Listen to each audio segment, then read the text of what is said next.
మరి ఈ మధ్య సిపిఐ నారాయణ గారు కూడా అన్నారు అంటే బిగ్ బాస్ హౌస్ అనేది ఒక బ్రౌతల్ హౌస్ అనేసి.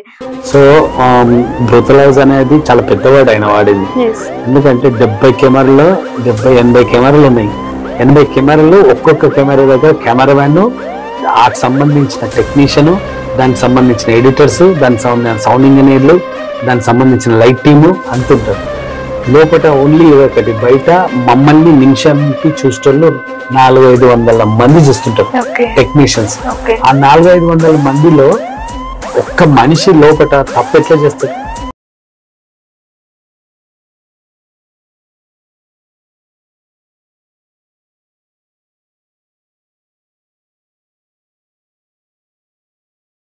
రంగంలో తనదైన ఒక చాపు సృష్టించుకున్న ఒక్క సెలబ్రిటీ ఈ రోజు మనతో పాటు ఉన్నారు. షానీ సల్మాన్ గారు, నమస్కారం. సో ఎలా ఉన్నారు? బాగున్నా. అంటే అప్పుడు స్టార్టింగ్ ఫస్ట్ వీక్ కన్నా ఇప్పుడు థర్డ్ వీక్ కాబట్టి కొంచెం ఎక్కువ బెటర్మెంట్ ఉన్నా. ఇట్స్ డిపెండ్స్, అంటే డేస్ గోయింగ్ ఆన్ కదా, నొప్పి తగ్గింది. ఎలా ఉన్నారు? ఏం చేస్తున్నారు? అంటే ఇప్పుడు బిగ్ బాస్ లో ఎలిమినేట్ అయ్యి బయటకు వచ్చాక అంటే మీరు డిప్రెషన్ లో ఉన్నారా, లేకపోతే ఎలా ఉన్నారు? ఏం చేస్తున్నారు అసలు ఇన్ని రోజులు? డిప్రెషన్ ఎందుకుంటది? యాక్చువల్లీ నేను టైటిల్ ఫేవరెట్ గా వెళ్ళా, టాప్ 5 లో ఉంటానని అనుకున్నా. అంటే ఎవరైనా స్పోర్ట్ ఆడేవాళ్ళు, గేమ్ ఆడేవాళ్ళు ప్రతి ఒక్కరు టైటిల్ కొట్టాలి, టైటిల్ విన్ అవ్వాలనే ప్రయత్నంలోనే ఉంటారు. ఆ ప్రయత్నంగా నేను వెళ్ళాను, టైటిల్ రేంజ్లో వెళ్ళాను. బట్ టాప్ 5 లో ఉంటాను. కొంతమంది క్రికెట్లో అంటారుగా, సెమీఫైనల్ వరకు వస్తే సరిపోతుంది అంటారు, కొంతమంది ఫైనల్ ఉంటాం అంటారు. మనం సెమీఫైనల్ దాకా పక్కా వస్తాను టాప్ 5 అని మాత్రం గట్టిగా అనుకున్నా. బట్ అది వర్కౌట్ కాలేదు. బాధ అనేది నువ్వు ఫస్ట్ ఏదో వాడను, అప్సెట్ కానీ డిప్రెషన్ లైఫ్ లో ఇది ఒక్కటే కాదు. లైఫ్ లో this is a part of the life. ఒక మనిషికి జర్నీలో అప్ అండ్ డౌన్స్ ఉంటాయి, హడిల్స్ వస్తుంటాయి పోతుంటాయి. ఒక సినిమానే లైఫ్ మారవచ్చు, ఒక సినిమానే కెరీర్ని చెడగొట్టవచ్చు. కానీ ఇంకో సినిమా ఉంటుంది, ఇంకో లైఫ్ ఉంటుంది, ఇంకో ఫ్యూచర్ లైఫ్ ఉంటుంది. ఒక హ్యూమన్ బీయింగ్గా నాకు కొంచెం అప్సెట్ అయ్యాను. అంటే ఒక స్పోర్ట్స్ మెన్గా, ఒక యాక్టర్గా చిన్న అప్సెట్ ఏంటంటే, అరే నేను మంచిగా ఆడాను కదా, అలా ఎలా మిస్ అయ్యాను అన్న చిన్న ఫీల్ అనేది ఉంది.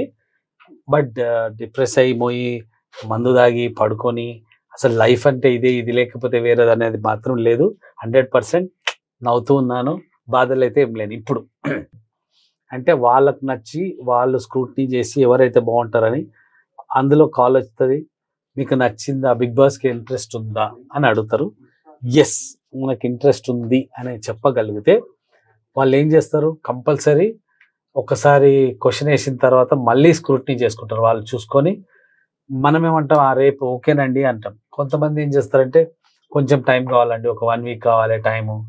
ఎందుకు అంటే కొంతమంది యాక్టర్లు వెళ్ళాలని ఉంటుంది కానీ డేట్స్ క్లాష్ ఉంటాయి. కొంతమందికి డేట్స్ టైట్ ఉంటాయి, ఫిర్బీ ఏదన్నా ట్రై చేసి ఒక 1 వీక్ లోపల అప్డేట్ చేస్తామని చెప్తారు. దానివల్ల ఏంటంటే ఆ స్కెడ్యూలింగ్ చూసుకొని, ఆ ప్లానింగ్ చూసుకొని, డేట్ చూసుకొని 1 వీక్ లోపు వాళ్ళకి అప్డేట్ చేస్తాం. అప్డేట్ చేశాక వాళ్ళు మళ్ళీ మనతో మాట్లాడి అంతా ఒక 3-4 వర్షన్స్ ఇంటర్వ్యూ అయిపోయిన తర్వాత కూడా వాళ్ళు మళ్ళీ స్కానింగ్ చేసుకుంటారు. ఏంటి అంటే, ఈ అబ్బాయికి వర్తా కాదా, ఈ అబ్బాయిని పెట్టుకుంటే లాభం ఉందా లేదా, ఈ అబ్బాయిని ఎంతమంది చూస్తారు, ఎంతమంది అగెనెస్ట్ ఉండే ఛాన్సెస్ ఉన్నాయి అని చేసుకొని లాస్ట్కు ఓకే చేస్తాం. మరి అంత సెలెక్టివ్ గా మిమ్మల్ని సెలెక్ట్ చేసుకొని ఎలిమినేట్ చేయడం ఏంటండి? అసలు ఎలిమినేషన్ చాలా బాధాకరంగా ఉంటుంది కదా. బాధ మీకే కాదు, యావత్ తెలుగు ప్రజలందరికీ ఉంది. అందరూ బాధపడ్డారు. కొంతమంది డైరెక్ట్ చెప్పారు ఇట్స్ అన్ఫేర్ ఎలిమినేషన్ అని.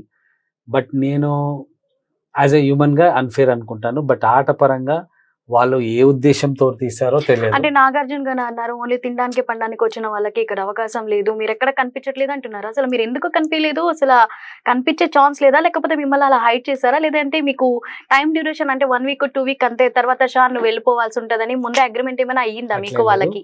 తినడానికి పడుకోవడానికి రావడానికి ఇంతకన్నా అద్భుతమైన బయట ఫుడ్ దొరుకుతుంది కదా.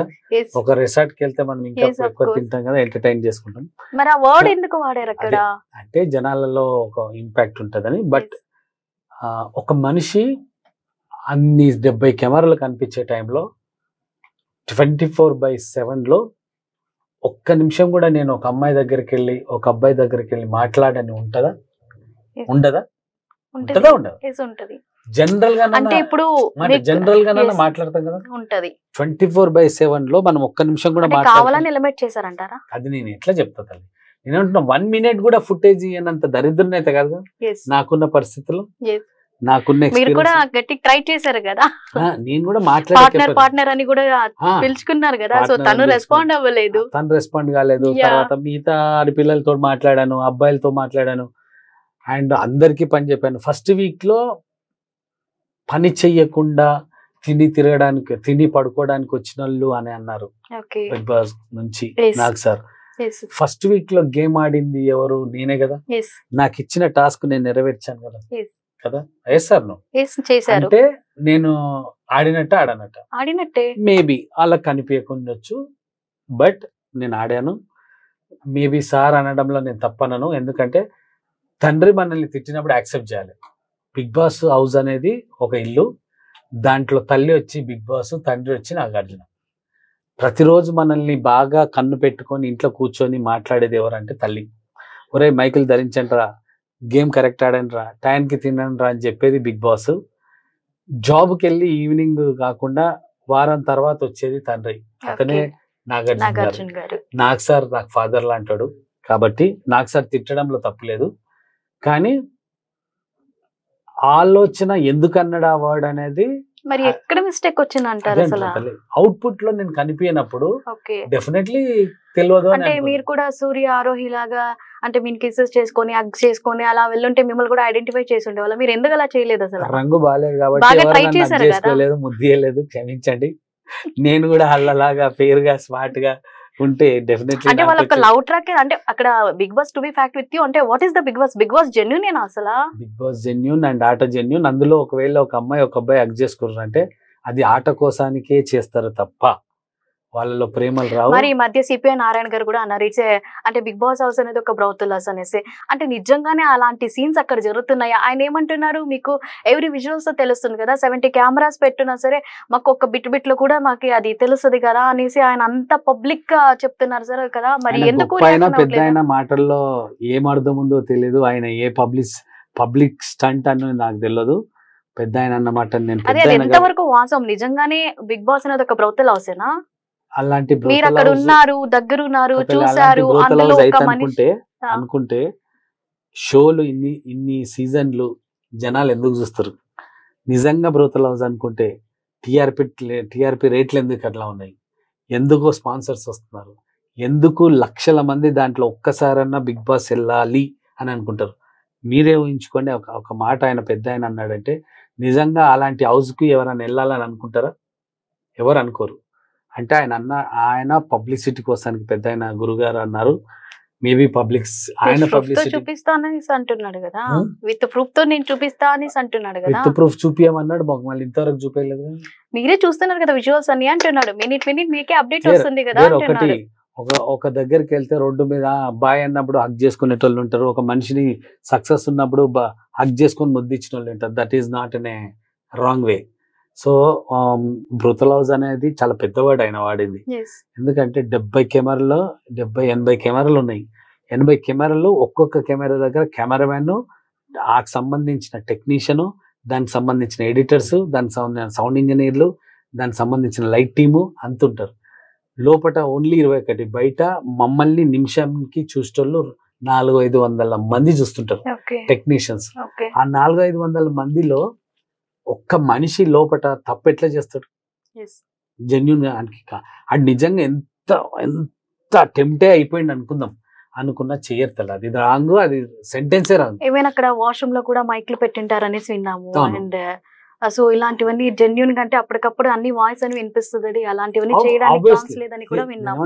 అలాంటప్పుడు బాత్రూమ్ లోపల కెమెరాలు లేవు తప్ప బాత్రూమ్ లో వాయిస్ అనైజర్స్ అవి మీరు అన్న వాడు కూడా క్యాచ్ చేస్తుంది. అంత సెన్సిటివ్ మైక్స్ ఉంటాయి. ఎందుకంటే గేమ్ ఆడేటప్పుడు ఎవరన్నా ఒకరిని నామినేట్ చేయడానికి ఏదైనా గేమ్ వేసుకుంటే వాళ్ళిద్దరి మధ్యలో డైరెక్ట్ సీక్రెట్ గా మాట్లాడడానికి ఆడనే స్కోప్ ఉంది బాత్రూమ్ లో. సో మైకిల్ తీసి బయటకు పెట్టేసి వస్తారు, బట్ లోపలికి వచ్చినాక మాట్లాడడానికి ఛాన్స్ ఉంటుందని వాళ్ళు ఎనైజర్స్ పెట్టారు. అది క్లియర్గా హ్యాంగ్ అయి ఉంటుంది, చిన్న అన్న కూడా దొరికిపోతాం, ఏమీ మాట్లాడడానికి రాదు. ఒకవేళ మాట్లాడగలిగినాం అనుకో బిగ్ బాస్ వాళ్ళని డెఫినెట్లీగా ఏదో పనిష్మెంట్ ఇస్తారు. నాకు తెలిసి 2 లోపలికి అయితే ఎవరు వెళ్ళలేదు ఇప్పటివరకు, పాత సీజన్లో కూడా ఎవరు వెళ్ళలేదు. వెళ్తే ఏదన్నా చిన్న గేమ్ ప్లానే ఉంటుంది, ఏంటంటే ఒకరిని ఎలిమినేట్ చేయాలనుకుందాం, లేకపోతే మన ఇద్దరం ఫ్రెండ్స్ మనలో మనం మాట్లాడడానికి స్కోప్ లేదు, జస్ట్ బాత్రూంలోకి వెళ్ళి రేవంత్ వేసేద్దాం అని చెప్పి బయటికి వచ్చేయచ్చు అట్లేమన్నా మాట్లాడు. దానికోసానికి ఇప్పుడు లోపల కూడా మైక్స్ పెట్టారు. సో ఇంతకుముందు లేకపోవచ్చు, ఇప్పుడైతే బాత్రూమ్లలో కూడా ఉన్నాయి. But Bigg Boss is Bigg Boss, నువ్వు కూడా ఒకసారి పోయి రావాలి. Thank you.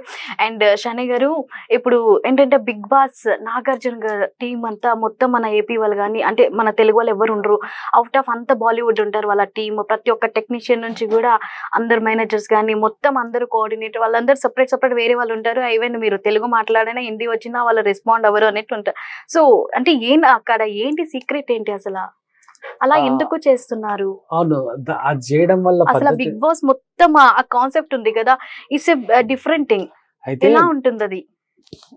బిగ్ బాస్ లో టెక్నీషియన్స్ అంతా అక్కడ నుంచి ఎందుకు వచ్చారంటే, కంపెనీ బాలీవుడ్ కంపెనీ, సో వాళ్ళ టీము వాళ్ళే వస్తారు. ఇప్పుడు మనం ఇక్కడ షూటింగ్కి వెళ్ళే టీము మన టీవీ ఛానల్, అమ్మ టీవీ ఛానల్ నుంచి ఏదైనా క్రూ పోతే కెమెరాలు టెక్నీషియన్స్ అంతా ఇక్కడ నుంచే పోతారు, కానీ పక్కన టెక్నీషియన్ ఎందుకు తెచ్చుకుంటారు? ఎందుకు అంటే వాళ్ళకు కొన్ని రిస్ట్రిక్షన్స్ ఉంటాయి. మనిషిని మనము టీవీలు టెలికాస్ట్ అయ్యేంత వరకు వాళ్ళు బయటకి ఎవరు వచ్చేది ఏంట్రా వచ్చేదని ఇన్ఫర్మేషన్ ఇవ్వద్దు. తెలుగు వాళ్ళు ఉండడం వల్ల రిలీజియన్ ఫీలింగ్ తోటి ఇన్ఫర్మేషన్ ఇచ్చేస్తారని రీజన్ ఫీలింగ్ లో చేయరు. అదే ఇఫ్ యూ గోయింగ్ ఫర్ హిందీలో వెళ్ళి నువ్వు ఉంటే ఆల్ తెలుగు టెక్నీషియన్స్ ఉంటారు ఆడ. ఎందుకు అంటే ఆ తెలుగు టెక్నీషియన్ నుండి అవతల యాక్టర్లు ఎవరైనా సంబంధం ఉండదు, ఫీలింగ్ ఉండదు, కాబట్టి ఆ టెక్నీషియన్స్ తగ్గట్టు వాళ్ళు మాట్లాడుతుంటారు. అప్పుడు వీళ్ళు తెలుగులో మాట్లాడుతుంటారు, వాళ్ళు మొత్తం హిందీలో మాట్లాడతారు, కాబట్టి ఈ లాంగ్వేజ్ వాళ్ళకి అర్థం కాదు. ఇక్కడ మనకు తెలుగు, హిందీ, ఇంగ్లీష్ వచ్చు, కానీ మనం ఎవరో వాళ్ళకి తెలియదు ఆ టెక్నీషియన్స్. సో అది వాళ్ళ సిస్టమ్, వాళ్ళని అగ్నెస్ట్ కాదు అండ్ తప్పు లేదు. ఎందుకంటే మన ఇంట్లో మన మంగళలోని మనమే వాడుకుంటాం, మన కుక్కర్ను మనమే తీసుకెళ్తాం లాగా వాళ్ళు డబ్బులు పెట్టారు కాబట్టి డెఫినెట్లీ వాళ్ళు తీసుకెళ్ళడంలో తప్పు లేదు. మీరు సెలెక్ట్ అయ్యారు, మీరు వస్తున్నారు బిగ్ బాస్ కి అని మీకు తెలిసాక ఆ ఫీల్ ఎలా ఉంది? ఎలా సెలబ్రేట్ చేసుకున్నారు? సెలబ్రేట్ చేయలేదు, అందరం ఇంట్లో అందరం కలిసి చెప్పగానే ఒక సెకండ్ గా షాక్ అయ్యారు. డెఫినెట్లీగా చెప్పాక ప్రతి ఇంట్లో ప్రతి కాలనీలో బిగ్ బాస్కి వెళ్ళాలనేది ఒక ప్రతి మనిషికి ఉంటుంది. దాన్ని టేస్ట్ చూడాలని అనుకుంటాం, బట్ నేను చూశాను కానీ ఎక్కువసేపు తినలేకపోయా. అసలు ఎందుకు అలా అయ్యింది అంటారు? 2 వీక్స్ కన్నా ఎక్కువ అంటే మీరు ఎందుకు కనిపించలేదు అసలు? ఇప్పుడు మాట్లాడిన దాంట్లో నేను ఏమన్నా తక్కువ మాట్లాడగలుగుతానా? ఎక్కువే మాట్లాడతారు. ఆ ఎక్కువ మాట్లాడేది చూపించలేదు కాబట్టి రాలేదు. దాన్ని బట్టి వాంటెడ్లీ చూపించలేదంటారా? అది వాంటెడ్లీ అని నేను అనుకోలేను. టెక్నికల్ అంటే ఇప్పుడు గీతుని వాళ్ళందరినీ అంత హైలైట్ చేసినప్పుడు మిమ్మల్ని హైట్ చేయాల్సిన అవసరం అయితే బిగ్ బాస్ కి లేదు కదా. అవును, మరి అయితే అక్కడ ఒక 5-6 మంది జనాలు బాగా రెబెల్ అయిపోయారు. ఈవెన్ రేవంత్ కూడా వెరీ రెబెల్ అయిపోయారు. గీతు శ్రీహా ఈవెన్ గీతు కూడా మీకు చాలా సార్లు ఛాలెంజ్ చేసింది. మీన్ సంథింగ్స్ అక్కడ పెట్టేసిరా తీసుకొని కూడా దమ్ముంటే ఇట్లాంటి ఛాలెంజ్ అన్ని మీ మీద వేసారు. సో అలాంటి వాళ్ళు అక్కడ ఉన్నప్పుడు మీరు ఇంత డీసెంట్ గా ప్రవర్తిస్తున్నప్పుడు మీరు ఎందుకు కనిపించలేదు? డీసెంట్ అనేది వాళ్ళకి నచ్చలేదు అనుకుంటా. నేను నా వంతు ఆట ఆడాను అండ్ ఫైట్ చేశాను, గట్టిగా అరవలేదు. అదొక్కటే నేను చేసిన పాయింట్ మైనస్. గట్టిగా అరవడానికి ఒక టైం వస్తుంది, ఆ టైంలో ఒక మనిషిని అరిస్తే దానికి మీనింగ్ ఉంటుంది అండ్ దాంట్లో ఒక వాల్యూ యాడెడ్ పాయింట్ ఉంటుంది. నేను అరిచిన పాయింట్ గేమ్ విషయంలో అరిచాను తప్ప క్యాజువల్ టైంలో ఎవరి దగ్గర నాకు ఆ ఫైట్ రాలేదు, మిస్ అయింది అంతే తప్ప. బట్ కుదిరితే చూద్దాం జీవితంలో ఎక్కడ నాకు కొట్లాడినప్పుడు ఏమైనా ఉంటుందా, మళ్ళీ వెళ్ళొచ్చా? అదే అమ్మ సాక్షి, ఒకవేళ అమ్మ న్యూస్ సాక్షిగా ఏమన్నా వస్తే రీఎంట్రీ వెళ్ళి ఖచ్చితంగా వైల్డ్ కార్డ్ అని అనే వర్డ్ ఉంటుంది కదా, అలా వైల్డ్ గా కొంచెం ప్రవర్తిస్తా. Black star into wild star అని పేరు తెచ్చుకునేలాగా. అవును శని గారు, అందరూ మిమ్మల్ని బ్లాక్ స్టార్ అంటుంటారు. అసలు క్యూట్ గా ఉంటానని, బ్లాక్ లో క్యూట్ గా ఉంటానని బ్లాక్ స్టార్ అంటారు. అంటే నేను ఫీల్ అవ్వరు అలా అంటుంటే? నేను బ్లాక్ ఉన్నా కాబట్టి ఈ రోజు ఇక్కడ నన్ను అవును, పిలిచారు. ఇప్పుడు మీ డ్రెస్ కూడా డిఫరెంట్ గా ఉంది, మీ నేమ్ కూడా డిఫరెంట్ గా ఉంది, మీ వే ఆఫ్ కాస్ట్యూమ్ గానీ మీరు గానీ అండ్ ఆ జుట్టు గానీ గడ్డం, ఇట్స్ డిఫరెంట్ థింగ్. అసలు ఎందుకు ఇలా మెయింటైన్ చేస్తున్నారు? అందరిలో కొంచెం యూనిక్ గా ఉండాలి, అందరూ నాలాగా ఉంటే ఎవరు నేను మీరు అంటే ఎక్కడ చూసినా యూనిక్ అనేసి వర్డ్ వాడతారు, యూనిక్ గా ఉండాలనుకుంటారు. అసలు యూనిక్ అనేది ఎక్కువ ఎందుకు వాడతారు? అంటే యూనిక్ నంబర్ గానీ యూనిక్ అంటే అంటే మీరు ఎలా నేను అలాగా? ఎక్కువ ఇష్టం. అంటే 100 మందిలో ఎందుకు మీ ఆఫీస్ మొత్తంలో 100 మందిని తీసుకురండి, 100 మందిలో నేనే నల్లగుంటా, నేనే వెరైటీగా ఉంటా అని మీరు ఇలా అనుకుంటున్నారంటే it's a common thing. No, ఉండరు. ఉన్నా ఒక్కొక్కరికి ఒక్కొక్క స్టైల్ ఉంటుంది. నా స్టైల్లో ఇంకొకరు ఉండకపోవచ్చు. సో నన్ను మొన్న రీసెంట్లీ కూడా ఒక టీవీ యాంకర్ అడిగింది, మీరు ఎందుకు స్పెక్స్ ఇక్కడ పెడతారండి? అదే కదా, నేను కూడా సల్మాన్ ఖాన్ ఇక్కడ పెడతాడు, ప్రపంచంలో ఇక్కడ పెట్టిన వ్యక్తి ఎవరు ఉన్నారు, నేను తప్ప. ఎవ్వరు ప్రపంచం అంతా వెతికినా కూడా దొరకరు. ఎందుకంటే దట్ ఈస్ మై స్టైల్. అంటే అది నా స్టైల్. యూనిక్ గా అంటే కానీ భలే ఉంటుంది, అది చాలా బాగుంది. అసలు చాలా ఇంటర్వ్యూస్ లో కూడా చూసినాము, మీకు ఎక్కువ గోగల్ ఇక్కడే ఉంటారు. కొంతమంది ఇక్కడ పెడతారు, ఇక్కడ పెడతారు. సల్మాన్ ఖాన్ బ్యాక్ సైడ్ పెడతారు, అక్కడ సల్మాన్ ఖాన్ బ్యాక్, ఈ షానీ సల్మాన్ ఇక్కడ నా గుండె దగ్గర ఉండాలని ఇక్కడ పెట్టుకుంటారు. ఇంకా సినిమాలోకి వస్తే 2004 నుంచి మీ కెరియరే మారిపోయింది. అండ్ ఈ కెరియర్ కి వచ్చేటప్పుడు మీరు కూడా అంటే మీరు ఒక రెడ్ కార్పెట్ మీద వచ్చారా, లేకపోతే రాళ్ళు ముళ్ళు దానిపైన వచ్చారా? రెడ్ కార్పెట్ ఎట్లా వస్తుంది? నేను చిన్నప్పటి నుంచి అంటే బికాస్ ఆఫ్ నేను విన్నా మీకు మంచి బ్యాక్గ్రౌండ్ గానీ అండ్ ఎవరు సపోర్ట్ లేదు గానీ కష్టంతో ఇండివిజువల్ గా వచ్చారనేసి విన్నాం. ఇండివిజువల్ గానే ఉన్నాను, ఇండివిజువల్ గానే సక్సెస్ అయ్యాను. ఈవెన్ బిగ్ బాస్ కూడా నా ప్రీవియస్ స్ట్రెంగ్త్, నా బెస్ట్ రిజల్ట్స్ చూసిన తర్వాత బిగ్ బాస్ వాళ్ళు పిలిపించారు. ఫస్ట్ నేను స్పోర్ట్స్ మ్యాన్, ఆ స్పోర్ట్స్ మ్యాన్ నుంచి turns to as a film actor. So అదే 4 తరాలు అంటారు కదా, మన తరాలు ఏ తరంకి వెళ్ళినా ఇండస్ట్రీ పరంగా లేరు. I'm Christian. I born బాటప్ Mahabub Nagar జిల్లా, జడ్చర్ల. అంటే నేను అడుగుదాం అనుకున్నాను, మీకు జడ్చర్లకు ఉన్న అనుబంధం ఏంటి అసలు? అప్పటికే మీరే చెప్పేశారు. పుట్టి పెరిగింది అక్కడ, స్కూలింగ్ అక్కడ, ఇంటర్ అక్కడ, డిగ్రీ హైదరాబాద్కి వచ్చా. ఇక్కడే వచ్చి గ్రీన్ కార్డ్ తీసేసుకున్నా అమెరికన్ లాగా. హైదరాబాద్ గ్రీన్ కార్డ్ వచ్చింది, ఇక్కడే సెటిల్ అయిపోయా. హైదరాబాద్ లో గ్రీన్ కార్డ్ కూడా హైదరాబాద్ లో అందుకొరకంటే ఇక్కడ సెటిల్ అయిపోయా. ఇంటికి జడ్చర్ల మమ్మీ, అన్న వదిన వాళ్ళు, డాడీ అక్కడే ఉంటారు.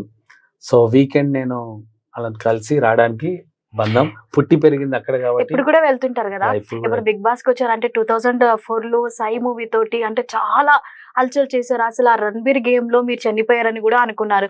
సో ఆ సీన్ ఎలా ఉంది ఒకసారి మాతో చెప్పరా? అంటే గేమ్ లో ఒక పార్ట్ వి ఫైటెడ్ అంటే భిక్షాదికు నాకు జరిగే ఒక చిన్న ఫైట్ లో నన్ను ఆయన హిట్ చేసి కింద కూర్చోబెట్టాలి. బట్ అది కూర్చొని ప్రదీప్ రావత్ గారు పైనుంచి ఇట్లా కొట్టడం వల్ల నా నెక్ ఇరిగిపోతుందని జనాలు అనుకున్నారు. అండ్ ఈవెన్ అందులో కూడా అది 70mm లో చూపించారు చాలా క్లోజ్ గా. ఈవెన్ మేము కూడా అలాగే ఫీల్ అయ్యాం, అంటే చనిపోయారు ఈయన అనేసి అనుకున్నాం. అంటే అంత crucial shot actually. Direct hit అయిన ఉంటే నెక్ నిజంగానే there will be life threat ఉండేది.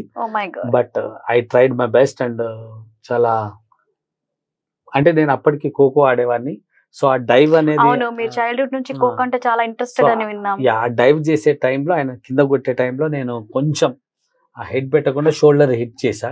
షోల్డర్ హిట్ చేయడం వల్ల నాకు ఇక్కడ ఇది ఇంజూర్ కాకుండా షోల్డర్ మీద అంటే మనం కింద పడ్డ దీని మీద పడితే కంపేర్ ఏం లేదు, కానీ పెయిన్ వచ్చింది. నెక్ పెయిన్, జా లైన్ కొంచెం 2 days హెవీ పెయిన్ ఉండే. లేటర్ తగ్గింది. అది రాజమౌళి గారి మూవీ కదా. సో మీకు ఎలా అనిపించింది ఆయన ఆఫర్ ఇచ్చినప్పుడు? ఎలా ఫీల్ అయ్యారు? అసలు ఆ సెలక్షన్ ఎలా జరిగింది? రణబీర్ గేమ్ అనేది మన ఇండియాలోనే లేదు కదా. సో మీరు అడిగారంట కూడా కదా, అక్కడ లేదు కదా అని మీరు చాలా క్వశ్చన్స్ అని కూడా వేసారంట కదా. సో అది ఎలా జరిగింది అసలు? ఆ సెలక్షన్ ఎలా వచ్చిందండి? రగ్బీ గేమ్ అనేది ఇండియాలో యాక్చువల్లీ అప్పుడు చెన్నైలో ఒక చిన్న గేమ్ ఆడేవాళ్ళు, ఒక టీం. 2003లో 4లో సినిమా రిలీజ్ అయింది. బట్ రగ్బీ గేమ్ ఎవరికి తెలియదు. అప్పటికి న్యూజిలాండ్, ఇంగ్లాండ్ వాళ్ళు, అమెరికన్స్ వాళ్ళు బాగా ఆడేవాళ్ళు. షాని గారు ఒక్క మినిట్, ఈ రణబీర్ లో ఒక ఎమోషనల్ అని ఉంటది అంటారు. ఈ ఎమోషనల్ గేమ్ అంటే అసలు ఎందుకు ఎమోషనల్ ఉంటది అందులో? రగ్బీలో ఎమోషన్ గేమ్ ఎందుకు ఉంటది అంటే, రగ్బీ బాల్ పట్టుకొని మనం రన్ చేసి గోల్ కొట్టాలి. ఫుట్బాల్ వచ్చేసి కింద కాలుతో తన్నుకుంటూ వెళ్ళి గోల్ కొట్టాలి. రగ్బీలో హ్యాండ్ మూమెంట్ తీసుకొని పాస్ చేస్తూ వెళ్ళే షాట్. దీంట్లో ఎమోషన్ ని రాజమౌళి సార్ ఏం చూపించాడంటే, మేము కాలేజ్ కోసానికి గెలవాలి, వాళ్ళు ల్యాండ్ కోసానికి గెలవాలి. సో దాంట్లో ఫైట్ డైరెక్ట్ హిట్ చేయకుండా ఒక గేమ్ ద్వారా మనుషుల్ని హిట్ చేస్తూ చంపేస్తూ ముందుకెళ్ళడం అనేది ఒక ఎమోషన్ రాజమౌళి సార్ తీసుకొచ్చాడు. So that is really great. ఎందుకంటే ఒక గేమ్లో నుంచి ఎమోషన్ తీసుకురావడం అనేది అది గురుగారికే సాధ్యమైంది. Is the best. Rajamouli sir తో వర్క్ చేశారు, ఎలా అనిపించింది మీకు అసలు ఆ సందర్భం? అంటే ఆ టైంకి రాజమౌళి సార్ బాహుబలి తీస్తాడని RRR తీస్తాడని తెలియదు, బట్ ఆ టైంకి అప్పుడే బాహుబలి లాగా మేక్ చేశాడు. స్పోర్ట్స్ బ్యాక్డ్రాప్ లో ఉన్న ఫిలిమ్స్ లో అప్పటికి నాకు తెలిసి కబడ్డీ అని ఒకటి వచ్చింది, బట్ ఇంత పెద్ద కబడ్డీ కూడా లేదు. దాని తర్వాత వచ్చింది కబడ్డీ. అంతకుముందు నాకు తెలిసి, నేను సినిమా నాలెడ్జ్ లేదు, తెలుగులో స్పోర్ట్స్ బ్యాక్డ్రాప్ లో లేదు, బట్ రగ్బీ గేమ్ ద్వారా రావడము. అండ్ ఆ టైంలో సార్ యూనిక్ గా మమ్మల్ని లుక్స్ కానీ ద గేమ్ కానీ పోర్ట్రైట్ చేసిన విధానం కానీ కొంచెం యూనిక్ గా చేశాడు. అందరినీ క్యారెక్టరైజేషన్స్ అంటారు కదా, ఆ క్యారెక్టరైజేషన్స్ చాలా బాగుండే. సో అప్పటికి సార్ మీద చాలా పాజిటివ్ ఒపీనియన్ ఉండే. అబ్బా ఇంత పెద్ద డైరెక్టర్ కదా, అప్పటికి సింహాద్రి పెద్ద బ్లాక్ బస్టర్, ఆ విజన్ లోనే మేము ఉన్నాం. కానీ ఏదో మ్యాజిక్ అయితే చేసే కెపాసిటీ ఉంది ఇతనికి అని మాత్రం అనుకునేవాళ్ళం. మీకు ఇప్పుడు ప్రదీప్ గారు మిమ్మల్ని అంటే అతనున్న హైట్ కి కానీ అతనున్న వెయిట్ కి కానీ అసలు మిమ్మల్ని ఎత్తుకొని ఇలా కింద పడేటప్పుడు అసలు మీ మనసులో ఏమనిపించింది అసలు? అంటే నేను అనుకున్నా రాంగ్ కొడుతున్నాడు, మర్చిపోయి ఉంటాడు అంటే ఎమోషన్ అది ఉంది. అంటే మీరు భయపడలేదు ఒకవేళ అతను నిజంగా కింద పడేస్తే వాట్స్ మై సిచ్యువేషన్ అని కూడా మీకు అనిపించలేదా? భయం, గేమ్ కాబట్టి హిట్ అయినము డైవ్ చేసే టైం అంటే ఈజ్ ఎ విలన్ ఆల్రెడీ అతను, అంటే మీ ఇన్వాల్వ్ అయ్యి ఉన్నాడు కదా, సో ఒకవేళ ఇన్ కేస్ ఆఫ్ ఏమైనా జరిగి ఉంటే సినిమాల విలన్ అది గాడ్ గ్రేస్ ఉంటాలే, మనం ఏం చెప్తాం. బట్ ఆయన నన్ను అలా తీసుకొని అలా కొట్టే టైంకి నేను రియలైజ్ అయినా ఆయన రాంగ్ నన్ను హిట్ చేస్తున్నాడు. So I want to save అని చెప్పి then I did my shoulder.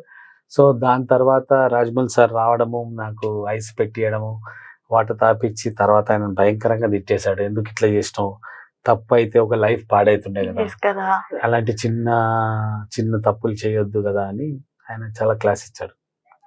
And మీకు వెన్నెల కిషోర్ గారికి ఉన్న బాండింగ్ ఏంటి అసలు? అన్న తమ్ముళ్ళ బంధం. అండ్ ఇద్దరము అంటే అలా ఎలా సినిమా నుంచి మా ఇద్దరి రిలేషన్ ఉంది. ఇప్పటికి కూడా అన్నతో నేను జనరల్ గా మాట్లాడుతుంటాం. ఇట్లు మారేడుమిల్లి ప్రజానీకం అనే సినిమాలో కలిసి చేశాము.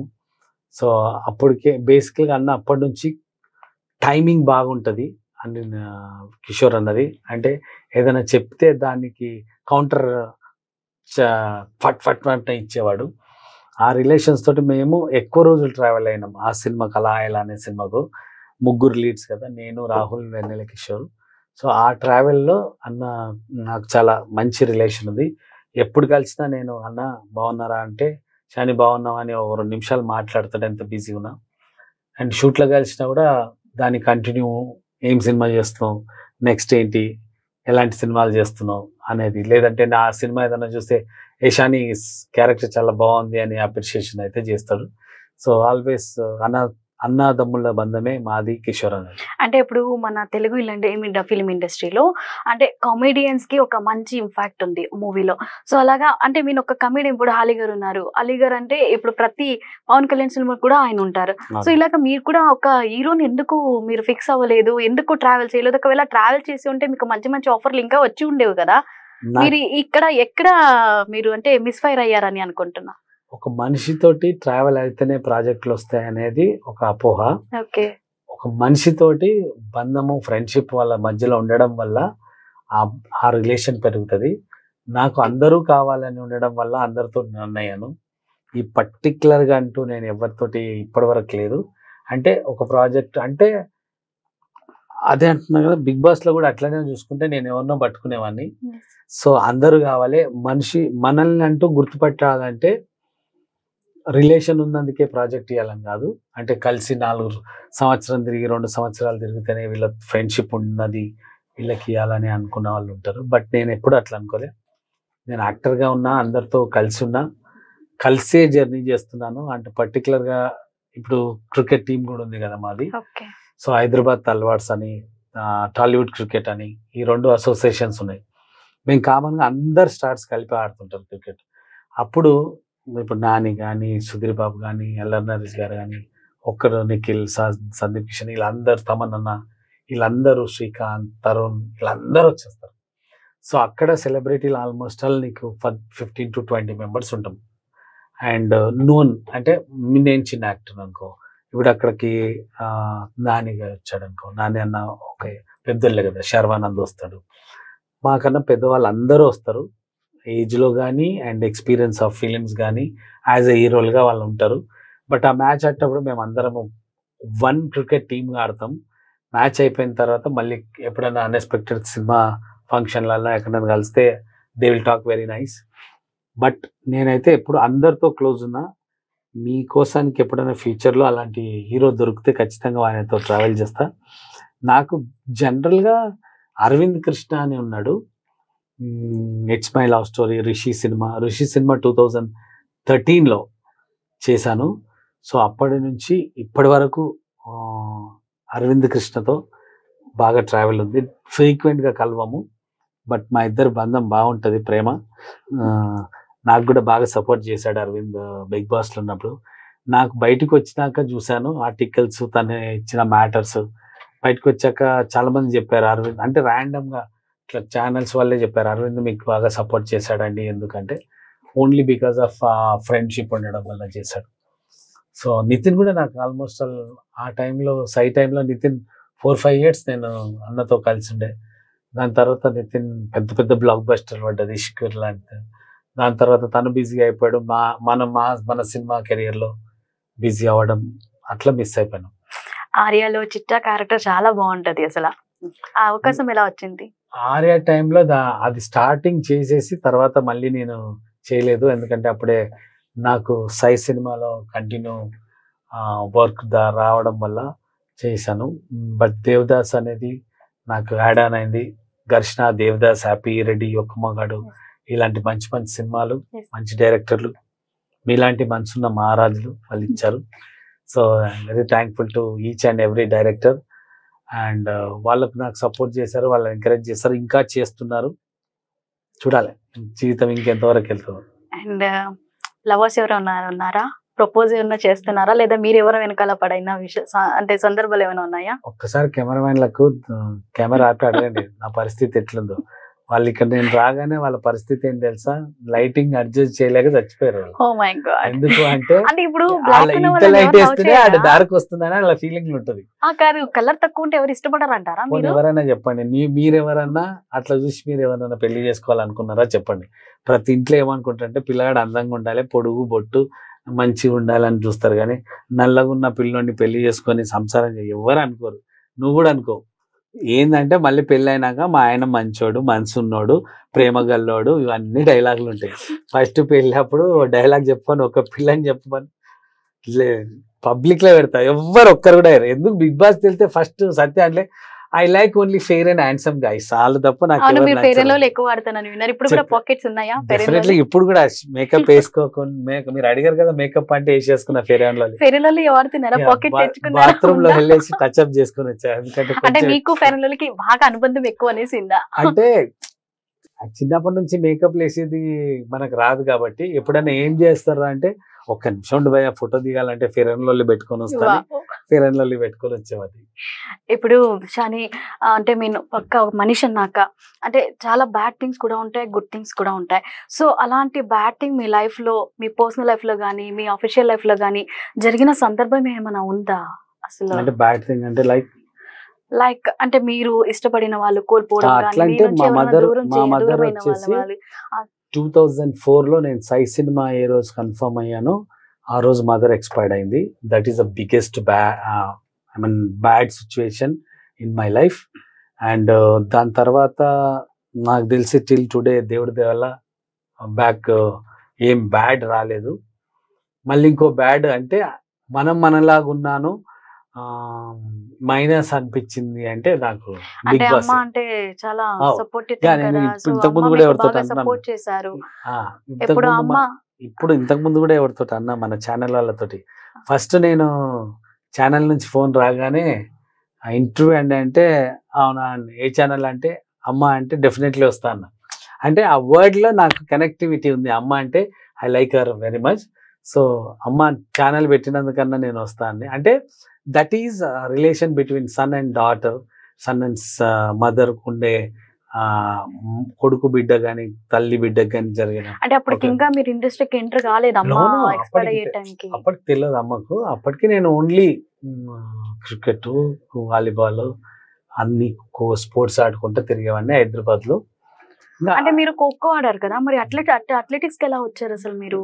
ఖోఖో ఆడుతున్నప్పుడే గ్రూప్ ఈవెంట్స్ లో అయితే టఫ్ అవుతుంది, ఇండివిజువల్ ఈవెంట్ అయితే బాగుంటది. అండ్ ఇండివిజువల్ గా అయితే నేను పని బాగా చేయగలుగుతా. బిట్వీన్ పోల్ టు పోల్ మధ్యలో ఖోఖోలో ఎలా ఆడానో, సో నేను 100 meters కూడా ఇలా చేయగలుగుతానని ఒక చిన్న నమ్మకం, నాకు సెల్ఫ్ కాన్ఫిడెంట్ ఉండే. ఆ కాన్ఫిడెంట్ తోటి ఇండివిజువల్ గా ట్రై చేశాను. అంటే ఒక పరంగా మీరు ఇండస్ట్రీకి రావడానికి కూడా ఈ స్పోర్ట్స్ అనేది బాగా యూజ్ అయిందనేసి విన్నా. 100%. నేను స్పోర్ట్స్ మ్యాన్ లేకపోతే సినిమా ఇండస్ట్రీ వచ్చేవాడిని కాదు. ఓన్లీ ఆ హోర్డింగ్, అసలు ఈ కాన్సెప్ట్ కి మీరు ఎలా ఎంటర్ అయ్యారు అసలు? అదే హోర్డింగ్ చూసి, హోర్డింగ్ లో రాజమౌళి గారు తర్వాత నితిన్ పోస్టర్ ఉంది, స్పోర్ట్స్ మెన్స్ రిక్వైర్డ్ అని ఉండడం వల్ల నేను ఆ స్పోర్ట్స్ మెన్ రిక్వైర్మెంట్ లో జిమ్నాస్టిక్ అండ్ అథ్లెటిక్స్ అని ఉంది. అరే అథ్లెటిక్స్ అంటే మనమే కదా తోపులమా ఆ టైంకి. ఇంకా ఎంత మందికి మీరు చెప్పారు ఇలా మీరు కూడా వస్తే బాగుంటది అనేసి? అంటే స్పోర్ట్స్ కదా, స్పోర్ట్స్ మ్యాన్ కదా, చాలా మందికి చెప్పండి. గుర్తొస్తే అప్పుడు పింగ్ పాంగడ్, నటరాజు, మేము ఒక చిన్న అప్పుడు ఒక చిన్న నటరాజ్ మాస్టర్ నాకు ఫస్ట్ నుంచి పరిచయం. 2000 డాన్స్ బేబీ డాన్స్ అనే ఒక దాంట్లో ఫస్ట్ నటరాజ్ నన్ను ఒక మేకప్ వేయించాడు. Half makeup white, half red వేసి. అప్పటికి నాకు కొంచెం స్లిమ్ ఉండే అండ్ కట్స్ బాగుండే, 6 packs లాగా ఉండే. సో ఆ ప్యాక్స్ తోటి బాగుంటామని చెప్పి డాన్స్ బేబీ డాన్స్ ఉదయభాన్ గారు షీఈస్ హోస్టింగ్ దట్ ఈటీవీలో. అప్పుడు సారథి స్టూడియోలో వెళ్ళి ఫస్ట్ టైం అండ్ మేకప్ వేయడం అనేది జరిగింది. That is the first. And TV screen లో కనిపించాను, షోలో కూడా చూసాం, కనిపిస్తాము నేనని నేను చెప్పుకోవాలి, ఎందుకంటే కళానికి కోపం రాదని విన్నా. నిజమేనా? అయ్యో నిజమా? వస్తుందా కోపం? అందరికి కోపం వస్తుంది. మీరు చాలా కూల్గా ఉంటారంట ఇప్పుడు కూడా. అంటే కూల్గా అంటే అవసరం మించి అవసరం ఎందుకు ఇంటితో కూల్గా ఉండడం వల్ల మీరు ఎలిమినేట్ అయ్యారేమో అని చాలా మంది అంటున్నారు. సో అందరిలాగా హడావిడి చేసి కోపం చేసుకుని గొడవలు ఆడుంటే ఉండేవాళ్ళేమో. లాస్ట్ సీజన్ ఉన్న చాలా మంది కూల్గా ఆడారు.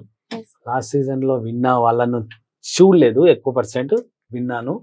అందరు కూల్ ఆడిన వాళ్ళే ఉన్నారు. బట్ వాళ్ళు అవసరం వచ్చినప్పుడే మాట్లాడారు, నేను అవసరం వచ్చినప్పుడు మాట్లాడాను. అండ్ గీత కోసం మీరు చాలా చోట్ల చెప్పారు, అమ్మాయికి గేమ్ తెలుసు, గేమ్ లో ఏమేమి ఉంటాయని తెలుసు, సో వచ్చింది బాగా మంచిగా ఆడుతుంది అని అంటున్నారు. So what about Geethu? Geetha is very good intellectual girl and game విషయంలో నాలెడ్జ్ బాగుంది. గేమ్ గురించి తెలుసు అన్నప్పుడు దాంట్లో ఎక్స్పర్ట్ అమ్మాయి. సో ఫైనల్ గా మీకు బిగ్ బాస్ కి వెళ్ళడం, అక్కడ మీరు స్పెండ్ చేయడం, అందులో ఒక వ్యక్తిగా మీరు ఉండడం ఎలా అనిపించింది? Really thankful to Bigg Boss and team and technical team కానీ బిగ్ బాస్ టీమ్కి స్పెషల్ థ్యాంక్స్. ఎందుకంటే ప్రతి ఒక్క మనిషి ఇప్పుడున్న ట్రెండ్లో బిగ్ బాస్కి వెళ్ళాలి అని ఒక చిన్న కోరిక ఉంటుంది. ఆ కోరికను దేవుడు మీ ద్వారా నాకు అవకాశం ఇచ్చి చేసినందుకు రియలీ బిగ్ బాస్ వాళ్ళు ఎవరన్నా చూడొచ్చు, చూడకపోవచ్చు, స్పెషల్గా థ్యాంక్స్ చెప్పుకోవచ్చు. So really thankful to Bigg Boss and నా ఫ్రెండ్స్ కొంతమంది సపోర్ట్ చేశారు, వాళ్ళందరికీ థ్యాంక్స్. అండ్ మళ్ళీ మీరు కూడా మాకు అమ్మ ఛానల్ ద్వారా మరొకసారి ఆడియన్స్ దగ్గరకు వచ్చి నన్ను మరొకసారి బిగ్ బాస్ గురించి, నా పర్సనల్ లైఫ్ గురించి షేర్ చేసుకున్నందుకు అమ్మ న్యూస్ ఛానల్ కూడా చాలా చాలా థ్యాంక్స్. అంటే అమ్మ ఛానల్ ద్వారా మీ అమ్మగారు ఎప్పుడు మీ దగ్గరే ఉంటారని మీరు అంటే అనుకోవాలని అలాగే అనుకోండి కూడా. అమ్మ ఎక్కడికి పోలేదు, అమ్మ ఛానల్ తో అమ్మ ఎప్పుడు మీ దగ్గర ఉంటుంది. థ్యాంక్ యూ అమ్మ, thank you for coming. And Amma news channel నుంచి చూస్తున్న వాళ్ళందరికీ చెప్పేది ఏంటంటే, నన్ను నాగా సపోర్ట్ చేసి ఎంకరేజ్ చేశారు. Thank you so much. Keep loving me more. And నా అప్డేట్స్ గురించి యాక్టర్ షాని అని ఉంటుంది, యాక్టర్ షానీలో మీరు నన్ను more updates, more things you can see and watch. And thank you so much Amma news ఛానల్కి, ఎందుకంటే నన్ను ఇన్వైట్ చేసి మాట్లాడినందుకు మీకు స్పెషల్గా థ్యాంక్స్. థ్యాంక్ యూ షాని గారు. అండ్ మీకు ఇంకా మంచి మంచి ప్రాజెక్ట్స్ వచ్చి ఇంకా మీరు మంచిగా డెవలప్ అవ్వాలని మనస్ఫూర్తిగా కోరుకుంటున్నాం. And at the same time మా స్టూడియోకి వచ్చి మాకు టైం ఇచ్చినందుకు మీకు ధన్యవాదాలు. మీకు కూడా, మీ టీంకు కూడా. ఇదండి ఇవాల్టి సెలబ్రేటెడ్ టైం. సో మనకి టైం ఇచ్చిన షాని గారికి కృతజ్ఞతలు చెప్తూ చూస్తూనే ఉండండి అమ్మా న్యూస్.